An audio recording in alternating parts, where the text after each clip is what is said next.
2024 चुनाव की तैयारियां जोरों पर हैं और वहीं अब समीकरण भी गढ़े जाने लगे हैं। लगातार आपने देखा होगा कि किस तरह से भारतीय जनता पार्टी नीतीश कुमार जब से अलग हुए तब से अपने समीकरण को मजबूत करने में लगी हुई है। इसके तहत कई ऐसे नेता हैं जो जनता दल यूनाइटेड से या तो अलग होकर के अपनी पार्टी बना लिए, जिसमें आपने उपेंद्र कुशवाहा को देखा होगा और भी कई लोग हैं। तो वहीं आपको बता दें कि उपेंद्र कुशवाहा के अलावे आरसीपी सिंह भी जदयू छोड़ चुके हैं। नीतीश कुमार के करीबी थे, अब वो भाजपा के अंग हैं और भाजपा ज्वाइन कर लिया है। उसके साथ साथ उनके समर्थकों की एक बड़ी टीम कन्हैया सिंह के नेतृत्व में भाजपा का हिस्सा बन गई है। आपको याद होगा कि जिस तरह से भाजपा ज्वाइन करते समय एक बहुत मजबूत भीड़ और इतने सारे लोग थे कि जगह नहीं मिल रहा था जब ज्वाइन करने के लिए कन्हैया सिंह गए थे। कन्हैया सिंह पूरी तरह से अब एक शिक्षाविद के साथ साथ राजनीति में भी अपना हाथ आजमाने के लिए तैयारी कर चुके हैं। आपको बता दें कि कन्हैया सिंह से जब हमारी बातचीत हुई थी तो उन्होंने कहा था कि जिस तरह से सरकार चल रही है, शिक्षा का बंटाधार हो गया है, उस तरह से अब आगे चलना मुश्किल है। इसके लिए संघर्ष करना पड़ेगा और जब तक राजनीति में हम लोग जैसे लोग नहीं आएंगे तब तक चीज़ों को बदला नहीं जा सकता है। उनके इस बयान को लोगों ने हाथों हाथ लिया और कन्हैया सिंह के भाजपा ज्वाइन करने के बाद पूरा माहौल ही बदल गया है। कन्हैया सिंह लगातार अपने जो कर्म क्षेत्र है, अपना जो जन्मस्थली है, उसको लेकर के लगातार तैयारियां कर रहे हैं। आपको बता दें आरा और आरा संसदीय क्षेत्र के साथ साथ शाहाबाद के जितने भी क्षेत्र हैं और मगध का कुछ क्षेत्र है, उन क्षेत्रों में अच्छा खासा प्रभाव रखते हैं कन्हैया सिंह। इस क्षेत्र में हज़ारों की संख्या में बच्चों को उन्होंने शिक्षा दी है और ऊंचे पदों पर पहुंचाया है। आपको बता दें कि अब जबकि कन्हैया सिंह भाजपा ज्वाइन कर चुके हैं और उसके बाद जो चीज़ें सामने आ रही है वो कहीं ना कहीं आरा और शाहाबाद का समीकरण बदलने के लिए काफ़ी है।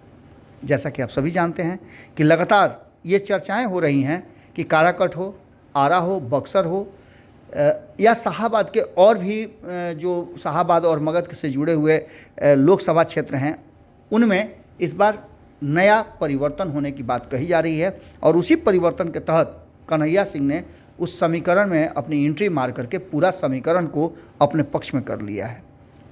लगातार जब से वो भाजपा ज्वाइन किए हैं तब से आरा हो, जो 7 विधानसभा क्षेत्र हैं, उन सभी विधानसभा क्षेत्रों में उनका जमकर स्वागत हुआ है।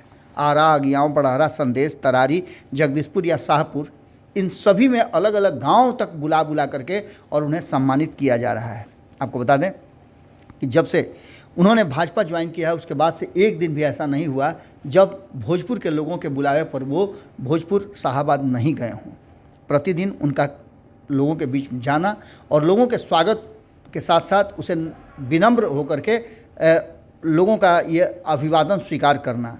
हालांकि कन्हैया सिंह बहुत ही विनम्र हैं और उनके विनम्रता को ही लेकर के अब डर उन लोगों में बन गया है जो चुनाव लड़ने के लिए तैयारी कर रहे हैं।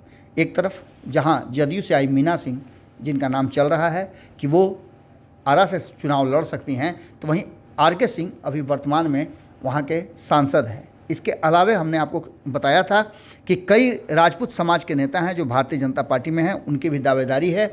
तो वहीं जदयू के तरफ से और CPI-ML की तरफ से भी दावेदारी मजबूत है। राष्ट्रीय जनता दल अपनी भी दावेदारी वहाँ रखने के लिए तैयारी कर रहा है। पिछले चुनाव में हारे हुए CPI-ML के राजू यादव पर दाव लगाया जा रहा है, उनके चुनाव लड़ने की संभावना व्यक्त की जा रही है। तो वहीं जदयू की तरफ से श्री भगवान सिंह कुशवाहा का नाम सामने आ रहा है। अब देखना दिलचस्प होगा कि कन्हैया सिंह ने जिस तरह से एंट्री मारी है और लोगों का जिस तरह से हुजूम उनके स्वागत में उमड़ रहा है, वो देख करके तस्वीरें आपको सब कुछ बता रही होंगी।